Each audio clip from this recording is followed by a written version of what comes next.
Start by doing what's necessary, then do what's possible, and suddenly you are doing the impossible. Good morning. Today we, the students of St. Francis House, would be conducting a special assembly for St. Francis Feast. So please join us. Saint Francis of Assisi was born in Italy around 1181. His father, Pietro di Bernardone, was a wealthy cloth merchant, and his mother, Lady Pica, was a beautiful French woman. Francis learned to read and write Latin at the school near the church of San Giorgio, acquired some knowledge of French language and literature, and was especially fond of the provincial culture of the troubadours. His youth was most likely without serious moral lapses, and his exuberant love of life and a general spirit of worldliness made him a recognized leader of the young men of the town. Saint Francis of Assisi, patron saint of animals and environment, could be viewed as the original Earth Day advocate. Francis cared for the poor and sick. He preached sermons to animals and praised all creatures as brothers and sisters under God.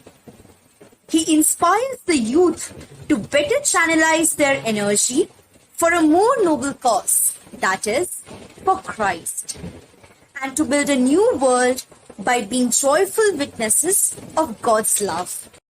The authentic works of Saint Francis of Assisi left to us according to the Karachi edition are the Admonitions, Salutations of the Virtues, Instructions on the Blessed Sacrament, the first and second rule of Friars Minor. The writings of Saint Francis of Assisi, published in 1906, has been selected by scholars for being culturally important and is part of knowledge base as we know. As Francis approached his death, many predicted that he was a saint in the making. When his health began to decline more rapidly, Francis went home. Knights were sent from Assisi to guard him and to make sure that no one from neighboring towns would carry him off. Francis of Assisi died on October 3, 1226 at the age of 44 after his death on July 16, 1228.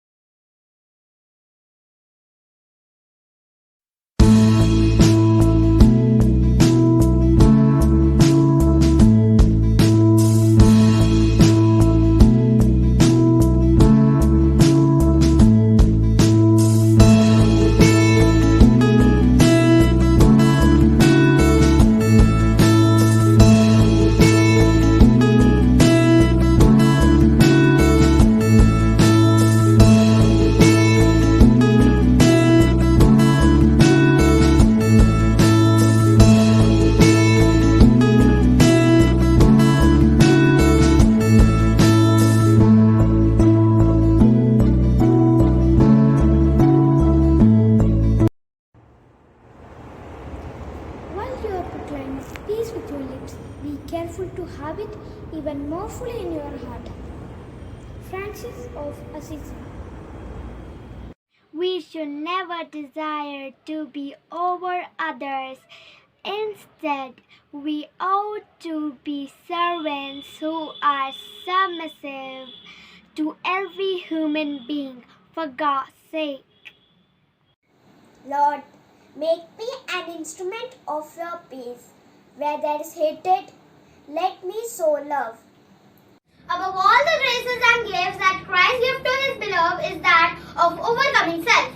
While you are proclaiming peace with your lips, be careful to have it even more fully in your heart. Start by doing what's necessary, then do what's possible, and suddenly you are doing the impossible. Saint Francis of Assisi was poor, only that he may be Christ-like. He recognized creation of another manifestation of beauty of God. In 1979, he was declared patron of ecology. His devotion to the teachings of Christ's love and respect for the nature and struggle for the justice are as relevant today as they were back in the 13th century.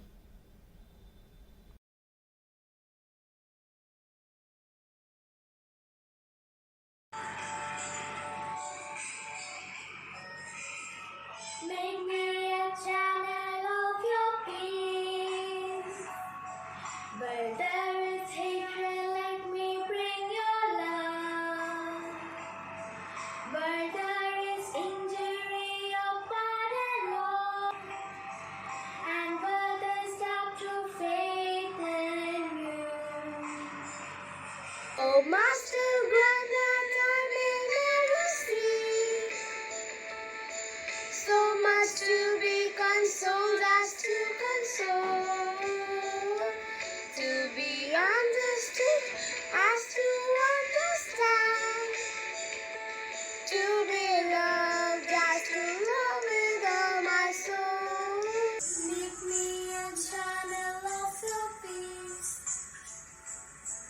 Where there's despair in life, let me bring hope. And where there's darkness, only light. And where there's sadness, ever joy. Oh, Master, grant that I may never see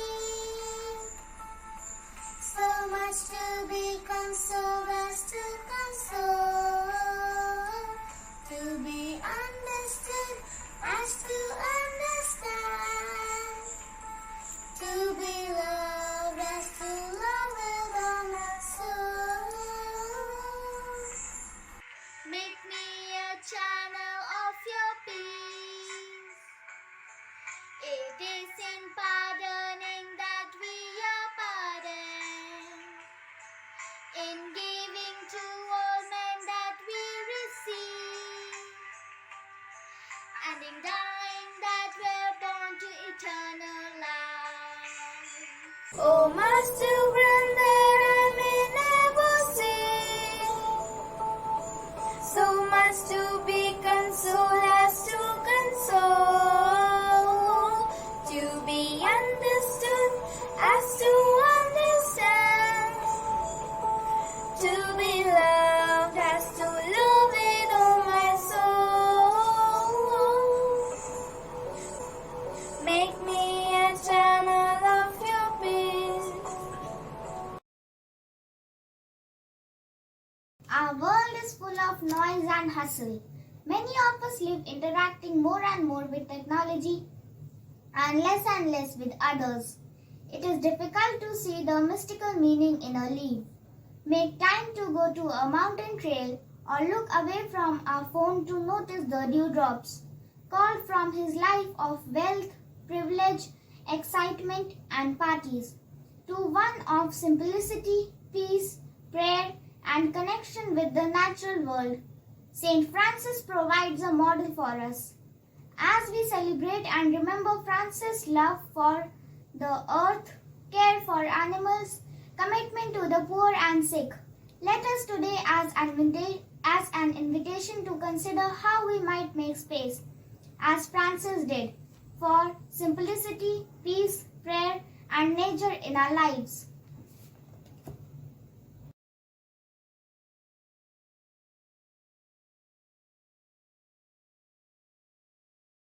God of all graciousness, you call us to yourself through the beauty of the natural world and in the workings of our own heart. Move in our lives as you moved in the life of St. Francis of Assisi. Gift us with peace, simplicity, joy, and love of creation that you shared with him. Deepen our interior lives that we may share your peace with the world in need. When we hear that people have meetings about how to preserve creation, we can say, no, they are the Greens, Francis said in this homily at morning mass, using a common name for environmental activities. In fact, the pontiff is preparing a major document called an encyclical on the environment. It is likely to reiterate his frequent calls for governments and individuals to take steps to combat climate change, a phenomena he attributes in part to human activity. Especially in this pandemic, when nature needs our efforts the most, we can start this from changing some common daily routines in our day-to-day lives. In some ways, St. Francis of Assisi could be viewed as the original Earth Day advocate. Not only did he care for the poor and sick, but he preached multiple sermons on animals and wanted all creatures on earth, including humans, to be treated as equals under God. The patron saint of environment teaches us to be kind and to be lovely to all kinds of creatures. Each word tells us to treat each living being equally, even plants.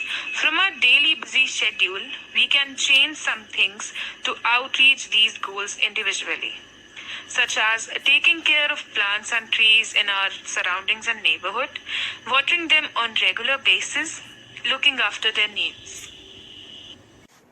And also taking actions to fulfill those needs in our surroundings, making sure to follow the positive attitude in our daily individual lives so that we can ourselves can spread awareness about these goals to others. In the end, we all would like you to show us your kind gratitude by contributing personally to environment, taking steps in your lives for a beginning of a change. Thank you.